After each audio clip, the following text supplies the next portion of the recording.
Hello friends, आज हम लोग फिर एक न्यू टॉपिक के साथ। न्यू टॉपिक नहीं, हमारा पुराना ही टॉपिक है जिसको हम लोग पिछले वीडियो में स्टार्ट किए थे। वो था हमारा सेल। तो आगे शुरुआत करते हैं। सेल टॉपिक में हमने थोड़ा इंट्रोडक्शन लिया था, कुछ चीज़ों को जाना था। आज से हम लोग सेल का थोड़ा डिटेल में पढ़ाई करेंगे। तो चलिए शुरू करते हैं। तो सबसे पहले थोड़ा मैंने प्रीवियस क्लास में बताया था कि बायोलॉजी के बारे में, बायोलॉजी के फादर कौन हैं, ठीक है। बायोलॉजी को दो मेन पार्ट में बांटा गया था। ये सभी चीज़ें पिछले वीडियो में हमने चर्चा कर रखी थी, तो उसको आप लोग देख लीजिएगा और देख करके उसको क्लियर कर लीजिएगा। आज फिर से थोड़ा स्टार्ट करते हैं, थोड़ा सा डिटेल को रिमाइंड करते हैं। देखिए, बायोलॉजी जो है वो दो वर्ड से मिलके बना हुआ है, बायो प्लस लॉजी, ठीक है। बायो का मतलब होता है लिविंग और लॉजी का मतलब होता है टू स्टडी, ठीक है। लिविंग थिंग्स यहाँ पे कर लीजिए, ठीक है। तो यानी कि बायो का मीन्स क्या हो गया कि लिविंग थिंग्स की स्टडी, यानी कि biology is a branch of science in which we study about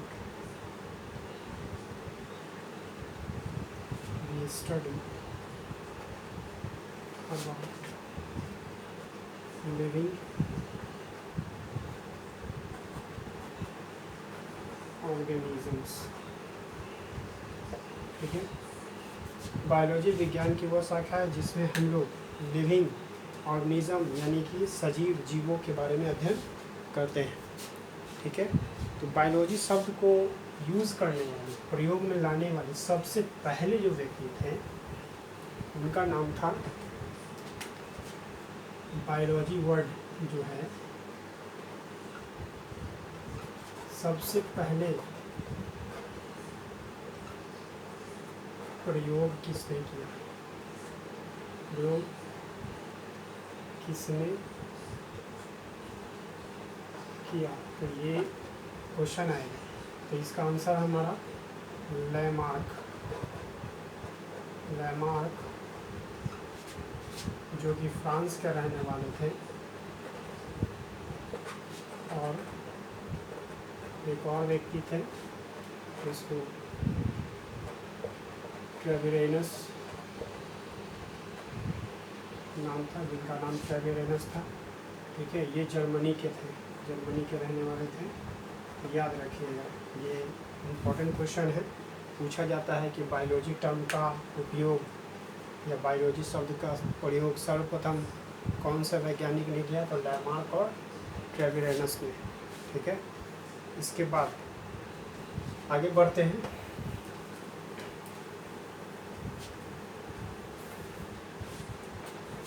तो बताया था कि फादर ऑफ बायोलॉजी कौन थे, फादर ऑफ बायोलॉजी ये सभी मैंने उसमें करवा दिया है, फिर से रिमाइंड कर दे रहा हूँ।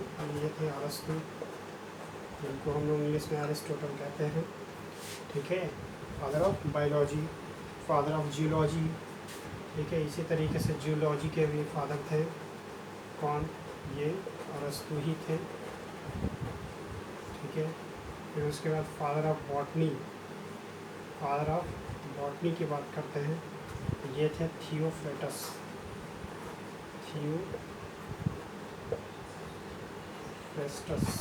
से कहीं कहीं लिखा रहता है थियोफ्रेटस या थियोफ्रेस्टस, ऐसा दिया रहता है।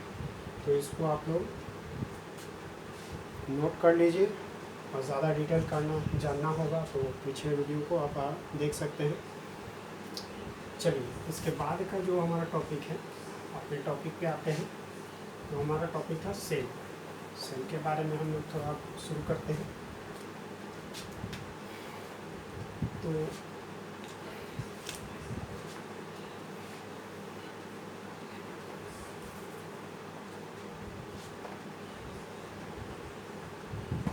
सेल का अर्थ होता है कोशिका।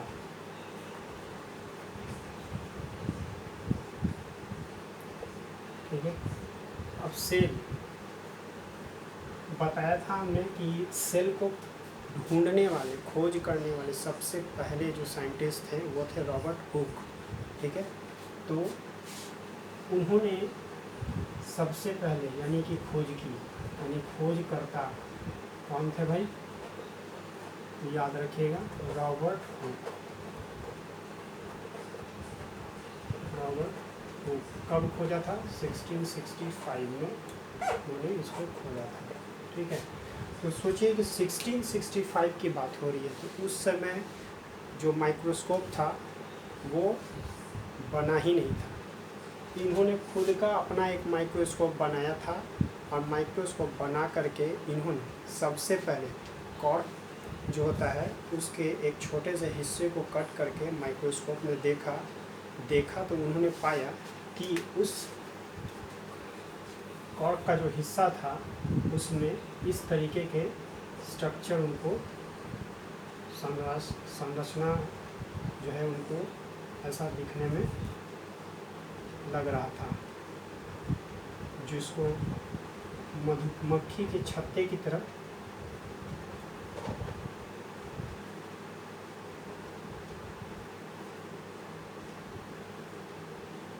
ऐसा फिगर उनको लगा था, जो दिखने में मधुमक्खी के छत्ते की तरह लग रहा था। तो इन सभी के बीच में ऐसे ऐसे एक छोटा सा गोला था। ठीक है, तो रॉबर्ट हुक जो माइक्रोस्कोप में देखे तो उनको ऐसा स्ट्रक्चर दिखा, तो उन्हें ये एक खाली कमरे की तरह दिख रहा था, खाली कमरा की तरह ये लग रहा था। ठीक है, तो उन्हीं ने क्या किया कि इस खाली कमरे को एक नाम दे दिया, और नाम दे करके उन्होंने पुकारा सेलुला। सेलुला क्या है? एक लैटिन वर्ड है, लैटिन वर्ड है। तो ये सेलुला नाम किसने दिया था? रॉबर्ट हुक ने।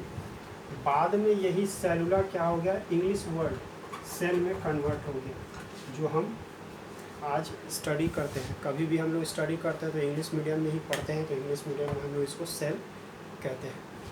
तो याद रखिएगा कि सेलुला से ही सेल डिराइव होकर आया है, यानी इंग्लिश वर्जन है, ये लैटिन वर्ड है और इसका इंग्लिश वर्जन सेल है। सेल को सबसे पहले किसने खोज किया था? तो रॉबर्ट हुक ने खोजा था। कब खोजा था? 1665 में। ठीक है, उसके बाद इन्होंने स्टेटमेंट दिया था, इन्होंने कहा कि सेल जो है हमारे शरीर की रचनात्मक, यानी कि कोशिका जो होती है, कोशिका शरीर की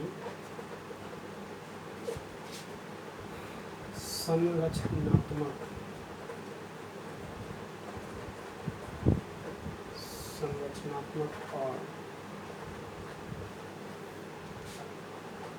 कार्यात्मक इकाई होती है। ये बात किसने कही थी? तो रॉबर्ट हुक ने कही थी। इन्होंने एक और स्टेटमेंट दिया था, रॉबर्ट हुक ने ही कहा था कि शरीर की सबसे छोटी इकाई, शरीर की सबसे छोटी इकाई कोशिका है। ये भी बात रॉबर्ट हुक ने ही कही थी। तो रॉबर्ट हुक पहले ऐसे व्यक्ति थे जिन्होंने सेल की स्टडी की थी। तो सेल के स्टडी करने वाले को हम लोग साइटोलॉजी कहते हैं, सॉरी, सेल का जो अध्ययन किया जाता है उसको हम लोग साइटोलॉजी कहते हैं, और जो उनका अध्ययन करते हैं उसको साइटोलॉजिस्ट कहते हैं। तो सबसे पहले जो साइटोलॉजिस्ट थे, यानी कि सेल का अध्ययन जो किए थे, वो थे रॉबर्ट हुक। इसीलिए रॉबर्ट हुक को फादर ऑफ साइटोलॉजी कहा जाता है, फादर ऑफ साइटोलॉजी किसको कहा जाता है? रॉबर्ट हुक को। रॉबर्ट हुक को फादर ऑफ साइटोलॉजी कहा जाता है। ठीक है, अब जैसे जैसे समय बीतता गया, सेल की स्टडी रेगुलर रही, आगे भी ऐसे साइंटिस्ट आए जो सेल की स्टडी कर रहे थे। तो बाद में एक ऐसे साइंटिस्ट थे जिन्होंने सेल की स्टडी की और सेल की स्टडी करके बताया कुछ सेल के डिफरेंट स्ट्रक्चर्स, उनके जो मॉर्फोलॉजी होती है, जो आकार की होती है, उन सभी के बारे में डिटेल वगैरह दिया। तो वो डिटेल जो दिए तो उनमें कई साइंटिस्ट हैं, तो उनको क्या कहा गया, father of modern cytology, father of modern cytology. ठीक है, एक याद रखिएगा, father of cytology Robert Hooke, और फादर ऑफ मॉडर्न साइटोलॉजी की बात करेगा तो ये थे फादर ऑफ मॉडर्न साइटोलॉजी, इनका नाम था स्वानसन। स्वानसन याद रखिए। ठीक है, इन्होंने एक बुक लिखी थी, इन्होंने, जिस बुक का नाम था द सेल। ठीक है, द सेल के राइटर जो है वो स्वानसन ही हैं। स्वानसन ने एक बुक लिखी जिसका नाम था द सेल, और स्वानसन को ही मॉडर्न साइटोलॉजी के फादर कहे जाते हैं, यानी फादर ऑफ मॉडर्न साइटोलॉजी स्वानसन को कहा जाता है। इसके बाद अगर बात करते हैं तो इंडिया में भी एक ऐसे व्यक्ति हुए जिन्होंने सेल की स्टडी की, जिनको हम लोग father of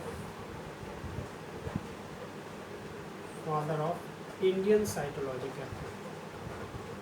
father of Indian cytology, उनका नाम था A.K. शर्मा। A.K. शर्मा, पूरा नाम अगर कहें अरुण कुमार शर्मा।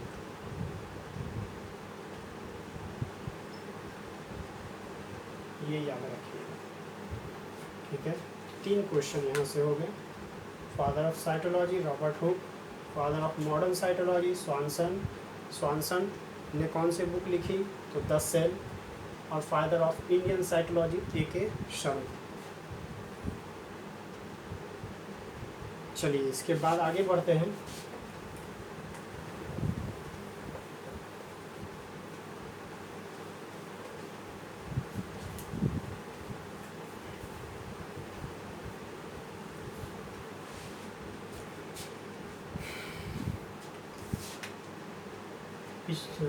पिछले वीडियो में बताया था कि मनुष्य में सबसे छोटी जो कोशिका होती है वो स्पर्म सेल होती है। तो याद रखिएगा, एक कोशिका, एक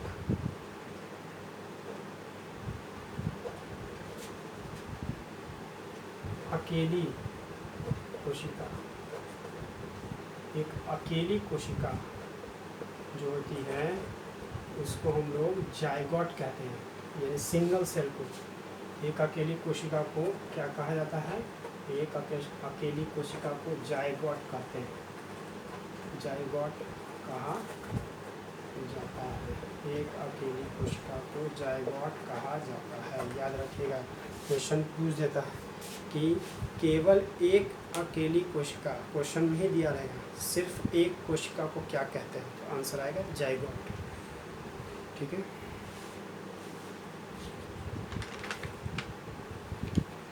चलिए इसके बाद की बात करते हैं। कोई भी कोशिका जो होती है उसका अपना आकार होता है। तो कोशिका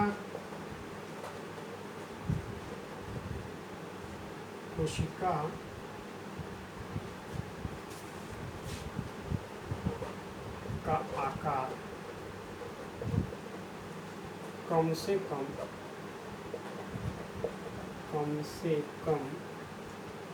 0.1 माइक्रोमीटर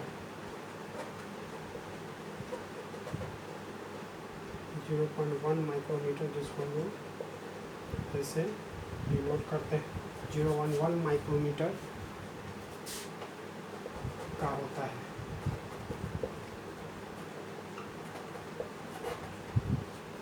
कोशिका का आकार कम से कम 0.1 माइक्रोमीटर का होता है। और इसका अधिकतम अगर आकार पूछा जाए तो कोशिका का अधिकतम आकार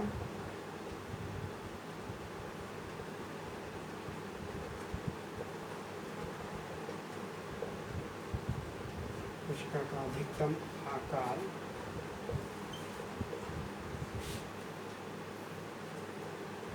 177 × 135 mm यानी कि मिलीमीटर होता है। mm में डिनोट करते हैं मिलीमीटर होता है। ठीक है, तो कोशिका का न्यूनतम अगर आकार पूछेगा कितना होना चाहिए तो 0.1 माइक्रोमीटर।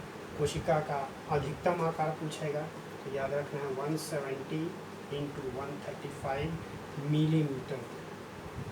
ठीक है, यहाँ माइक्रोमीटर है, यहाँ पे मिलीमीटर है, ध्यान रखिएगा।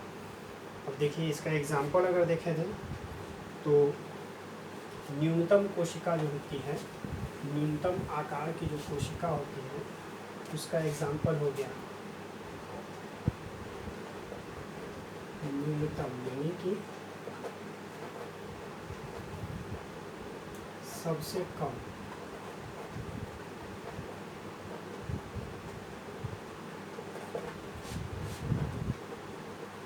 आकार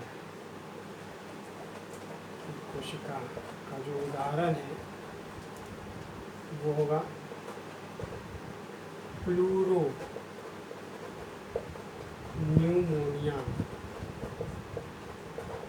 प्लूरोन्यूमोनिया ये सबसे छोटा आकार में सबसे छोटा होता है प्लूरोन्यूमोनिया।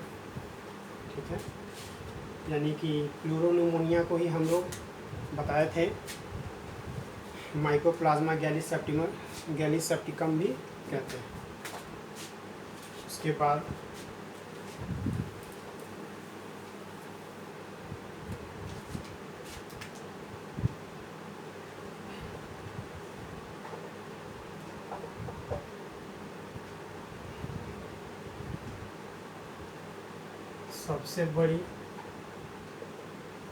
सबसे बड़ी कोशिका की बात करते हैं तो वो भी हमने बता रखा है।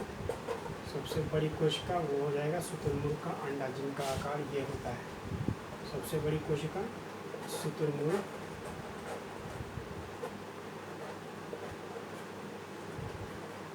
का अंडा।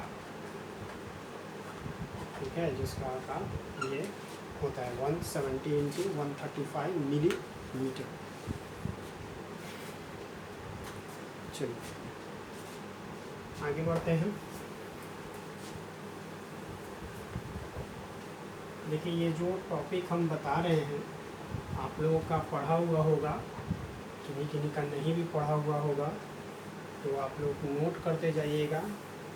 और अगर मेरी आवाज़ अगर क्लियर नहीं आ रही होगी तो प्लीज़ लोग ईयरफोन का यूज़ कीजिए। ईयरफोन में आपको आवाज़ क्लियर मिलेगी, आप अच्छे से समझ भी पाइएगा। और कहीं पे अगर आवाज़ में कुछ गड़बड़ी आ गई हो, कहीं पे कुछ मिस्टेक्स हुआ तो उसको माइंड मत कीजिएगा। मैं एक प्रोफेशनल टीचर नहीं हूँ, कोशिश कर रहा हूँ कि अपने जो टॉपिक्स को तैयार किया हूँ उन टॉपिक्स को आप लोगों से शेयर करूँ, क्योंकि हम सभी लोग एक ही उद्देश्य से लगे हुए हैं, एक ही काम को कर रहे हैं और वो काम हम लोगों का सफल हो, बस यही हमारी इच्छा है और यही प्रार्थना भी है। तो आप लोग भी हमारा साथ दें, हम भी आपका साथ देंगे और बने रहेंगे अपने पढ़ाई के साथ। चलिए सेल की बात करते हैं। देखिए एक सेल जो होता है वो क्या करता है, उसमें ये टेंडेंसी होता है कि वो अपनी संख्या को बढ़ाता है, वो रिप्रोड्यूस होता है, रिप्रोड्यूस करने की कैपेसिटी उसमें होती है। तो वो रिप्रोड्यूस करता है तो अपने ही जैसे सेल को बनाने का काम करता है और बना करके वो अपनी संख्या को बढ़ाता बढ़ाता एक ग्रुप को तैयार कर देता है, ठीक है, एक समूह को बना देता है। तो एक सेल से बन जाता है group of cell, group of cell. अब इसी ग्रुप ऑफ सेल को हम लोग क्या बोलते हैं, टिश्यू कहते हैं, टिश्यू कहते हैं, जिसको हिंदी में ऊतक कहते हैं। ऊतक को क्या बोलेंगे, ऊतक को हम लोग बोलेंगे कोशिकाओं का समूह, कोशिकाओं का समूह।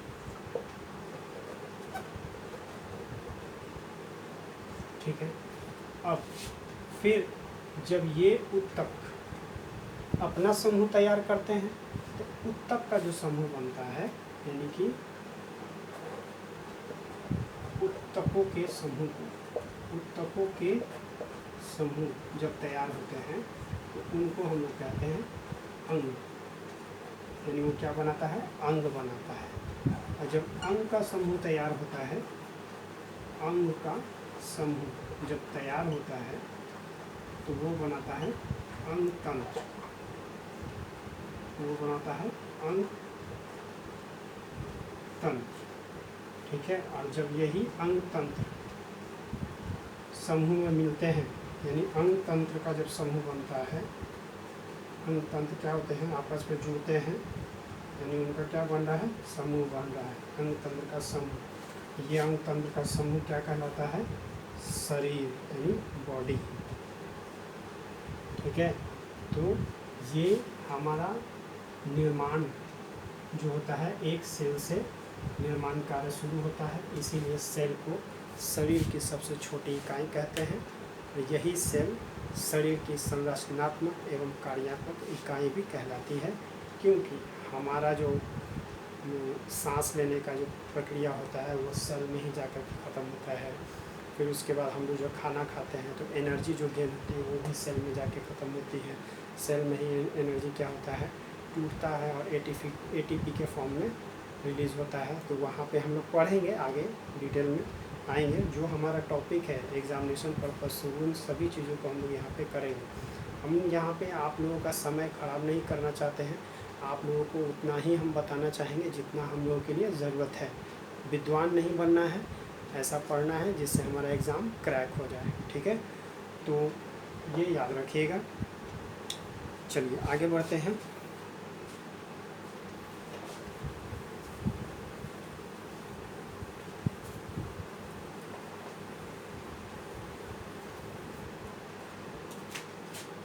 नेक्स्ट पॉइंट है कि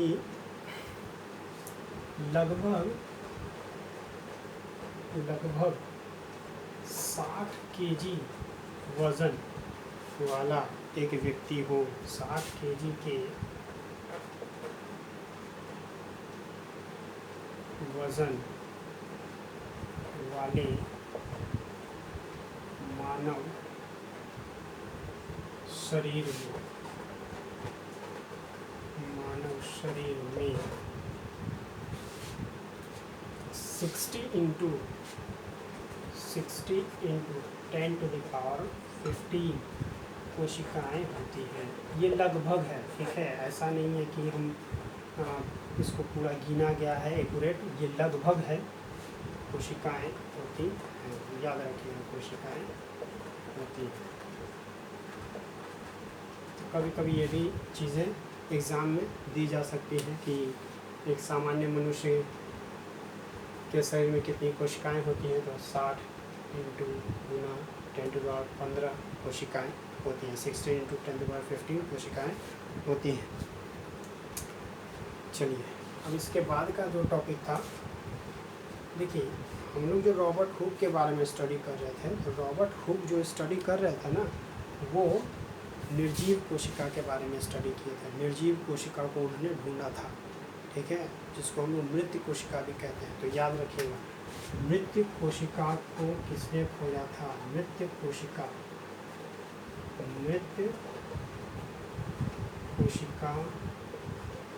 के खोजकर्ता, ऐसा भी क्वेश्चन बन सकता है, तो आप कंफ्यूज ना हो और सीधा सीधा आंसर करें, रॉबर्ट हुक।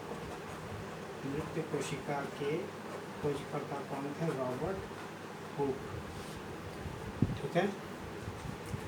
अब उसके बाद हम लोग आते हैं मृत कोशिका की बात आ गई, तो मृत कोशिका की बात आई तो उसके बाद एक सजीव कोशिका की बात आएगी। सजीव कोशिका के बारे में भी बता चुके हैं कि सजीव कोशिका की खोज यानी जीवित कोशिका की खोज किसने की थी? तो जीवित कोशिका की खोज लीवेनहॉक ने की थी। जीवित कोशिका की खोज किसने की? तो जीवित कोशिका की खोज लीवेनहॉक ने की थी। लीवेनहॉक जो थे एक डच साइंटिस्ट थे, डच के रहने वाले थे, ठीक है, डच साइंटिस्ट थे। ये इन्होंने केवल जीवित कोशिका की खोज नहीं की, इन्होंने और भी बहुत विज्ञान के क्षेत्र में बहुत ही काम किया। और इन्होंने क्या क्या खोज की ज़रा उनको हम लोग एक नज़र देख लेते हैं, उसको आप लोग लिख लीजिएगा। जीवित कोशिका की खोज की, ठीक है। उसके बाद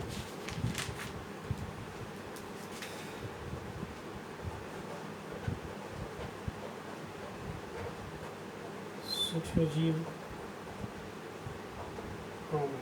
सूक्ष्मजीव कहीं कहीं पे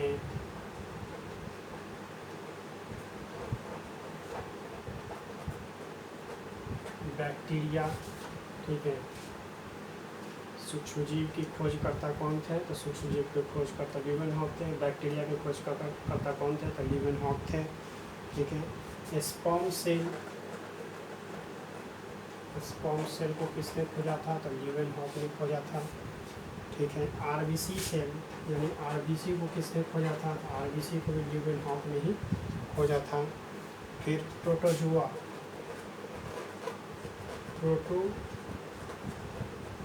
की खोज भी लीवेनहॉक ने की थी। फिर इन्होंने एक बुक भी लिखा था जिसका नाम था सीक्रेट्स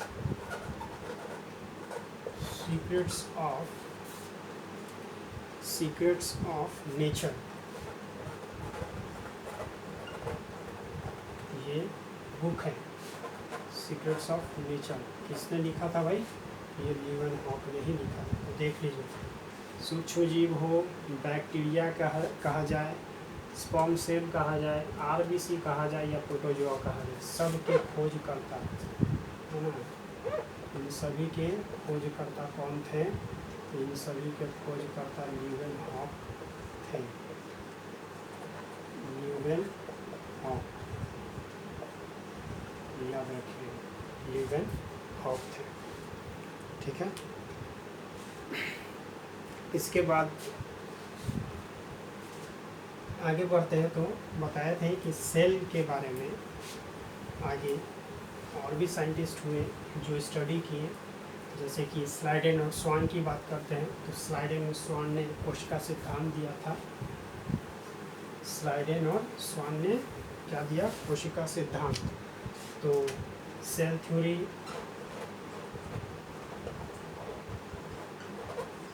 कब दिया गया था?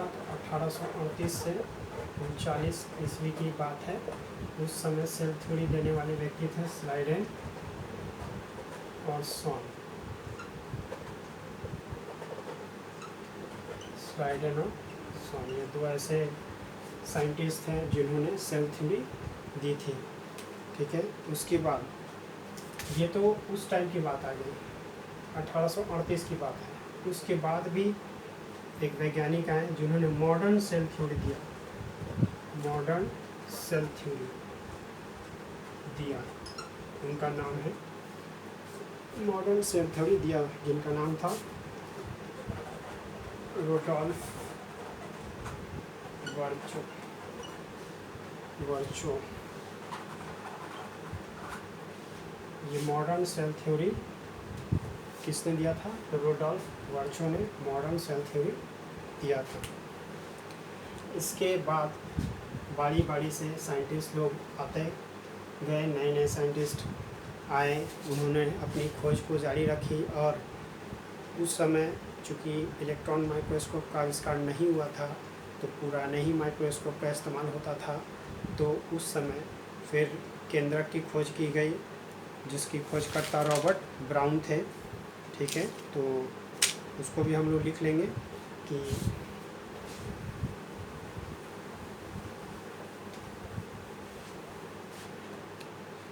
कोशिका जो हम लोग बताए थे कि इस तरीके का स्ट्रक्चर होता था, उसमें ऐसा गोलाकार एक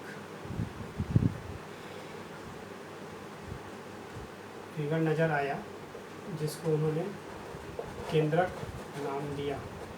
और ये केंद्रक के खोजकर्ता कौन थे?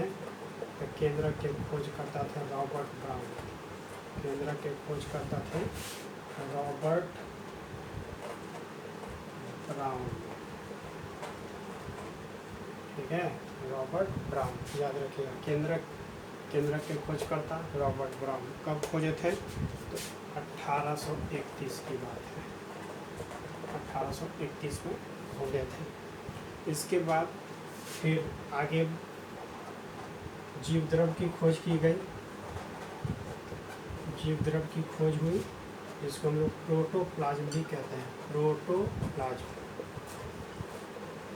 इंग्लिश में प्रोटोप्लाज्म, हिंदी में जीव द्रव कहते हैं। तो जीव द्रव के जो खोजकर्ता थे, जीव द्रव के जो खोजकर्ता थे वो थे पुरकिंजे।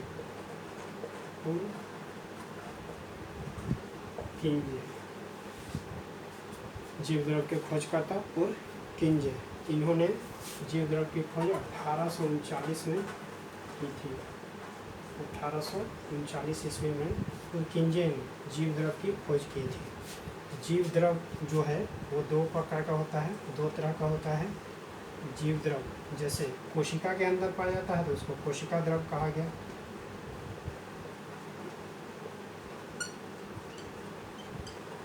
कोशिका द्रव, एक का नाम था केंद्रक द्रव।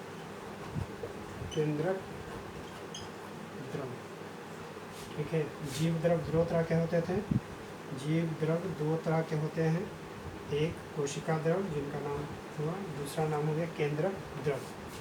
ठीक है, इन दोनों को अगर मिक्स कर दिया जाए, यानी सम्मिलित रूप से अगर इनका मिक्सअप तैयार किया जाए तो उसको क्या कहेंगे? जीव द्रव कहेंगे। ठीक है,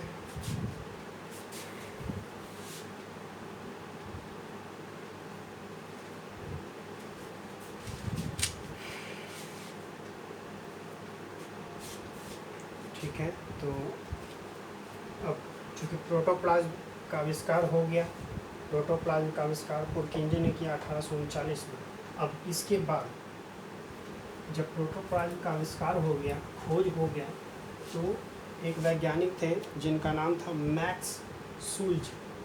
एक वैज्ञानिक थे जिनका नाम था मैक्स सुल्ज।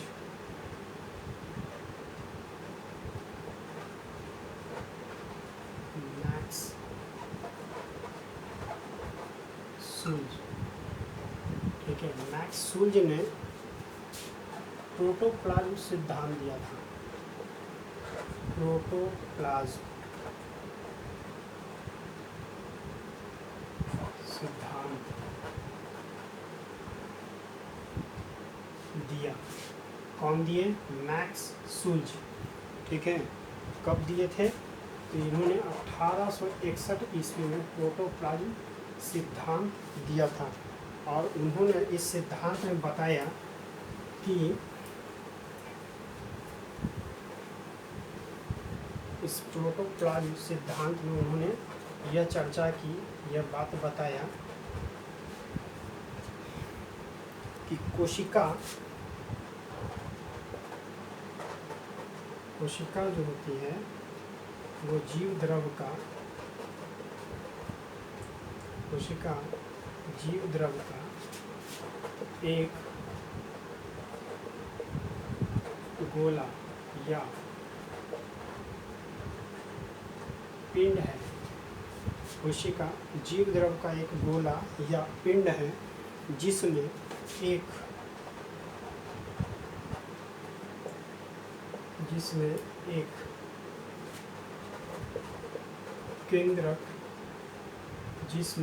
केंद्रक होता है। देखिए, यही प्रोटोप्लाज्म सिद्धांत है। बस ये लाइन, कोशिका जीव द्रव का एक गोला है या पिंड है जिसमें एक केंद्रक होता है। ये प्रोटोप्लाज्म सिद्धांत है, और ये प्रोटोप्लाज्म सिद्धांत किसने दिया था? तो मैक्स सूज ने दिया था 1861 में। तो एग्ज़ाम में सीधा सीधा क्वेश्चन पूछा जा सकता है कि प्रोटोप्लाज्म सिद्धांत किसने दिया था? तो याद रखिएगा नाम, मैक्स सूज।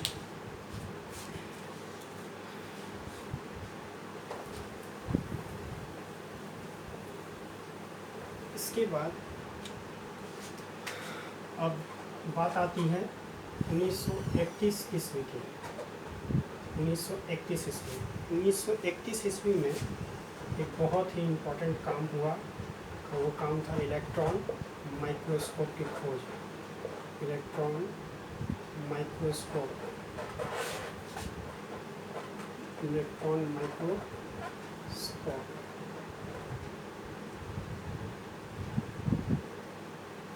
की खोज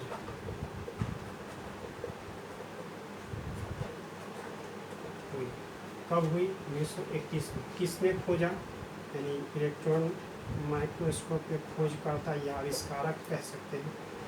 आविष्कार जो हुआ यानी उनको आविष्कारक कहा गया, यानी आविष्कारक कौन थे? तो इलेक्ट्रॉन माइक्रोस्कोप के आविष्कारक थे एम नॉन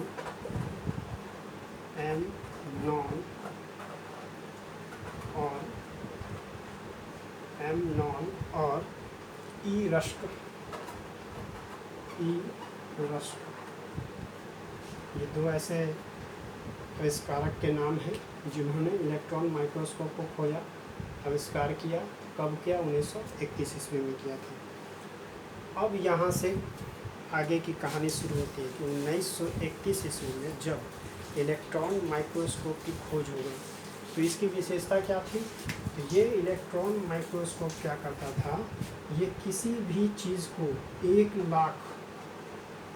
1,80,000 गुना बड़ा करके दिखाता था। 80,000 गुना बड़ा दिखाता था। यानी कि इस इलेक्ट्रॉन माइक्रोस्कोप की जो क्षमता थी वो कितनी थी? 1,80,000 गुना।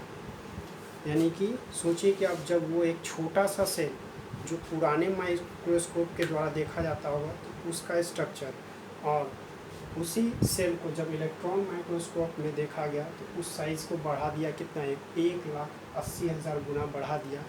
तब जो कोशिका होती है उसके अंदर जो कोशिकांग पाए जाते हैं, जो कोशिकांग मौजूद होते हैं, उन सभी को देखा गया, उन सभी का नाम फिर रखा गया, और उनको खोजने वाले भी अलग अलग वैज्ञानिक हुए।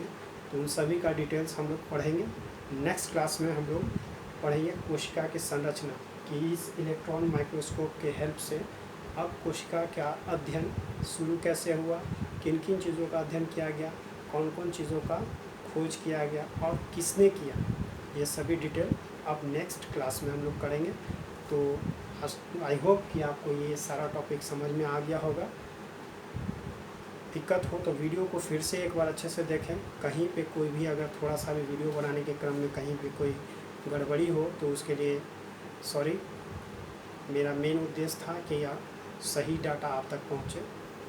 आपको ये अगर वीडियो अच्छा लगा हो तो चैनल को ज़्यादा से ज़्यादा शेयर करें, अपने दोस्तों के साथ लाइक करें, और कोई भी अगर दिक्कत हो तो कमेंट करें। ठीक है, आई होप कि आपको पढ़ाई अच्छी लगी हो। तो थैंक यू वेरी मच।